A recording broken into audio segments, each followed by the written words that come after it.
Welcome, beautiful people, to my channel African Tales by Dorothy.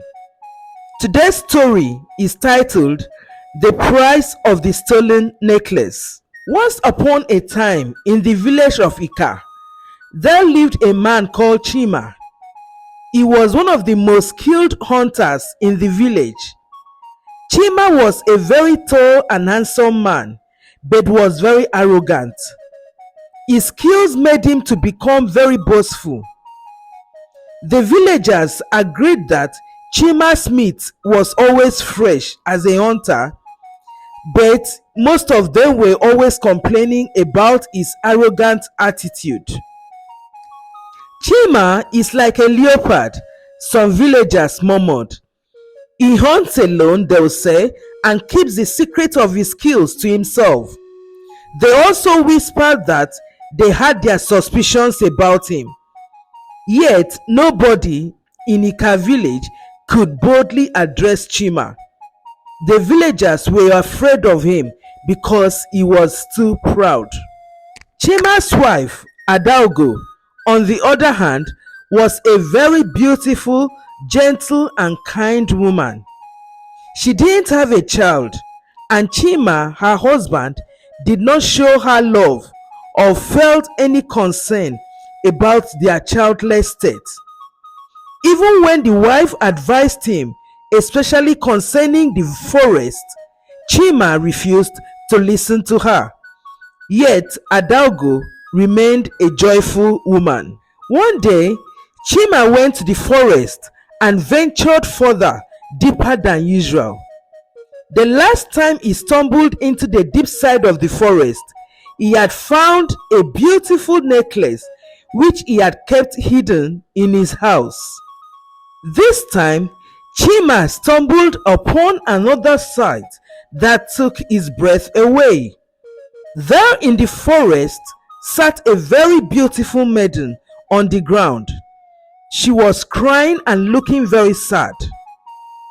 Chima approached the beautiful damsel in distress and asked her what she was doing in the forest alone. She claimed she was lost, weak and separated from her hunting party. He asked her for her name and she replied, "Princess Amara is my name." Chima, fueled by his pride and instant attraction to the beautiful maiden, carried her to his house. On getting to his house, he instructed his wife to boil water for the beautiful maiden's bath. Chima's wife, Adaugo, was shocked. She asked her husband who the maiden was, but Chima, filled with pride, dismissed her worry. "My wife, she is a princess, lost in the forest, all alone. We must show her hospitality. Go ahead and boil water for her to take a bath," he told his wife. Adaugo refused to obey her husband and warned Chima to return the maiden. "The forest has punishment for stubbornness and pride," she told her husband. Chima, blinded by the maiden's charms, ignored the warnings of his wise wife. A week later, the villagers heard that Chima had rescued a beautiful maiden and brought her home.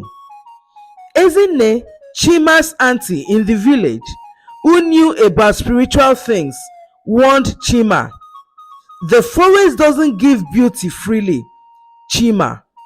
Take her back." The auntie told him, "Don't worry yourself, auntie. I just saw a helpless maiden and I helped her," Chima replied his auntie. Agu, the village drunk, saw Chima along the village road. He slurred and told Chima, "She is a curse in disguise, sent to punish your pride. She will destroy you and all you have labored to achieve in life." "What do you know in life apart from drinking?" Chima replied him. "All you know is to drink and get drunk. Stay out of my business. Agu laughed and told Chima that he would remember his words later on. Adalgo, Chima's wife, knew that the princess was not what she seemed. The princess was always smiling, but Adalgo was not convinced that her smile was genuine. With a heavy heart, she spoke softly to her husband to send the princess away, but Chima refused to listen to her. "May the spirits guide you, Chima," the wife said to him. "But remember, the forest remembers." Adalgo then packed a few belongings and said she would not continue with the marriage. She left her husband. Still, Chima, ever prideful and boastful, refused to listen to anyone. One night, a strange figure appeared to Chima in his dream. She was wearing a very beautiful necklace with diamonds on her neck. "You stole from the forest, Chima," it said. "Princess Amara is not a maiden, but a vengeful spirit seeking payback for your pride and stubbornness." Chima could not understand the dream. Amara, the princess who was by his side, was fast asleep. Days turned into weeks, and Chima became a very confused person. The evil princess, with her spirit of vengeance, tormented Chima in his house. The once proud Chima became a shadow of himself. Chima, who had been a skilled hunter, would find his arrows miss their mark constantly. Animals he chased in the village would vanish into thin air, leaving him empty-handed and unable to provide for the villagers. He thought of bringing out the beautiful necklace he had hidden inside the pot in his house to sell, but he knew that nobody would buy it in the village. Desperation finally made Chima to realize that he needed help. He then went to look for Ezinne, his auntie. "It's because of your pride, Chima. You have something in your house that belongs to the forest," she told him. "Things can be restored, but only with the return of what was stolen." Ezinne revealed a shocking truth. Amara was sent to punish Chima's arrogance and pride. She spoke of what he was going through as a consequence of his actions. Some months ago, Chima had stolen a sacred necklace from the forest while hunting. Unknowingly, the necklace belonged to the forest and was not to be taken away by anyone. Chima remembered the day that he had seen the beautiful necklace when he went hunting in the thickest part of the forest.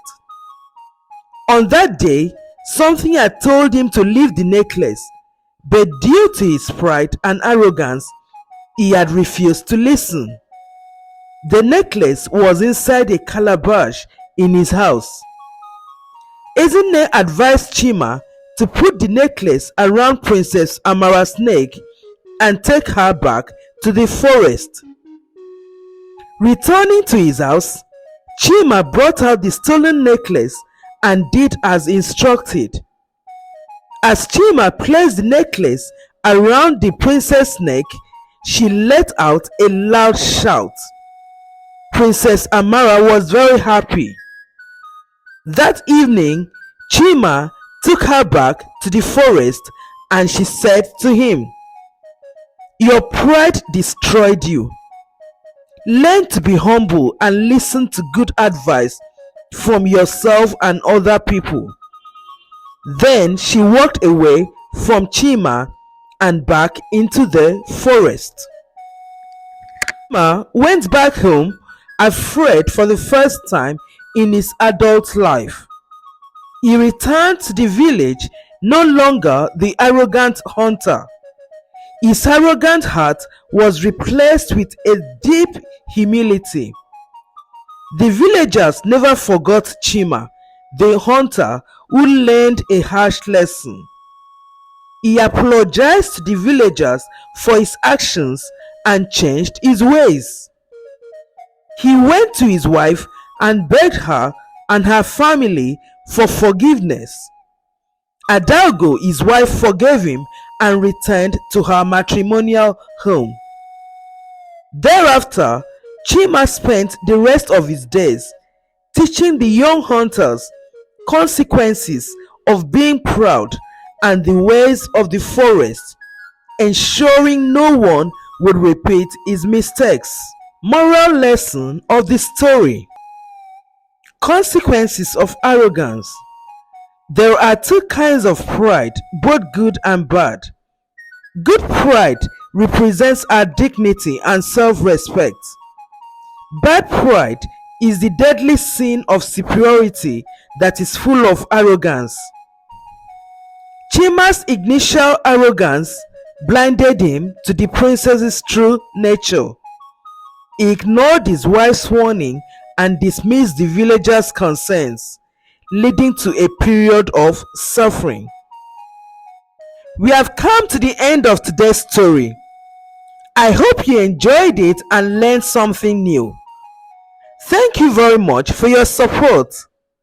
Please do not forget to subscribe to my channel so as to enjoy more of my stories. Until the next story, stay uplifted.